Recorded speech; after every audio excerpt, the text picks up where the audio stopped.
Hi guys, and welcome to our Greek mythological mixed media collage portrait. So I wet my paper down with a big brush and water, and I used tonal, so harmonious colours. You can see here yellows, greens, blues, all sitting close to each other on the colour wheel, watercolour, and used an abstract motion and shapes to create a background. And you can see the colours kind of blur and they look really soft, and that's perfect for a background because you don't want it to stick out too much, unless that's what you are going for.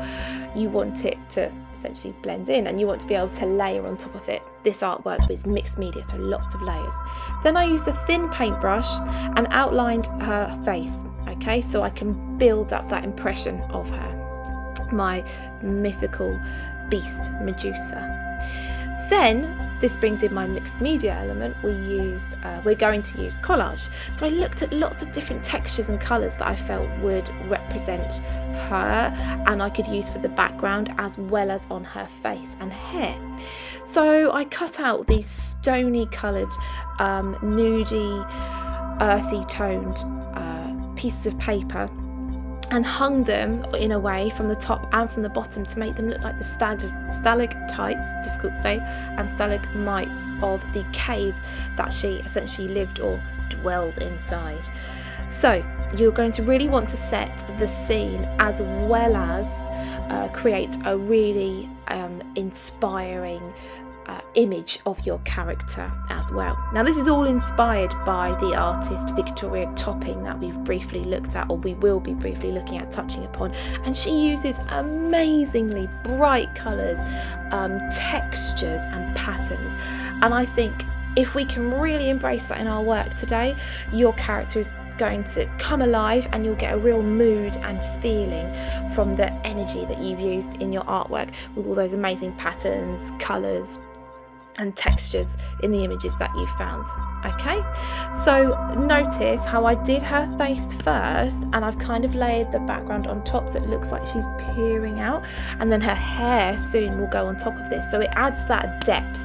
Okay, so now I'm looking at appropriate colours that's going to make her snake-like head pop. So I've used lighter colours in the background and darker colours at the forefront. It just makes her stand out more, and those lighter colours kind of blend in to the background, and again your focal point is looking at her face with those darker colours. So I'm collaging here like I did with the background, but darker pieces around her head for her snake or serpent hair. Okay, and you're going to make sure you want to use a variety of shapes, length, sizes, etc.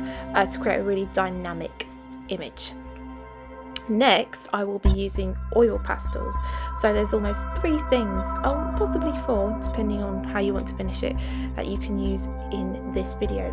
Hence the reason why it is a mixed media portrait. Okay, you're going to want to make sure as you're adding your collage it feels quite balanced all round, and you play on proportion, size and scale, small, large, okay, to really add that drama. Then you're going to want to possibly go back in. Of course you can, there's no rules really.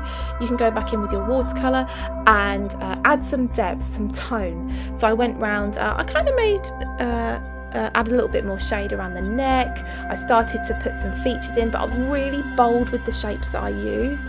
I looked back at Victoria Topping's work and I noticed she uses really block shapes on the face, so round circles and harsh lines for the eyebrows, and I thought if I'm able to replicate that sort of style, I'll be able to create that same sort of drama in Medusa's face, which I think was close. And don't be afraid of colour with this. Be careful your colours don't get muddy, because they can get muddy easily, okay? And be thoughtful about the type of colours you're using for your character. So I've mainly used blues and greens, and I've carefully used red where I really want to emphasize some tone, but I've also used reds to give that sense of danger to her as well. Okay, that's like sickly danger she has, quite scary in a sense, and haunting. So that mixture of blues, greens and purples with a pop of red. You can imagine her crawling out towards you from the cave. I went round and then I started to paint and fill in the gaps where the collage paper is to create the extra serpent slithering out from her head. And once that had all dried, I then went in with my oil pastels. Now again, if you look at Victoria Topping's work, amazing use of line and pattern and shape with detail in her artwork.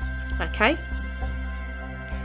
be thoughtful about the colours that you are using. With oil pastels, if you have a dark background behind them, they really stand out. Okay, so I decided to then create some detail with the oil pastels with her eyes. I didn't go for conventional eye colour, obviously it's a mythological beast. I started with orange and yellow and then hollowed it out with the black to make it look really haunting. But it's not meant to be this perfect, amazing picture. It's meant to be a really abstract and ambitious, and it's meant to convey a mood and an emotion. So really get to grips with your character that you are illustrating and that you are creating. Think about the emotion and the mood that you're going to carry across, and how colour, texture and pattern can really emphasize that. At the end, I went over with a whiteboard marker to create the detail that was needed for the cave, the stalactites and the stalagmites.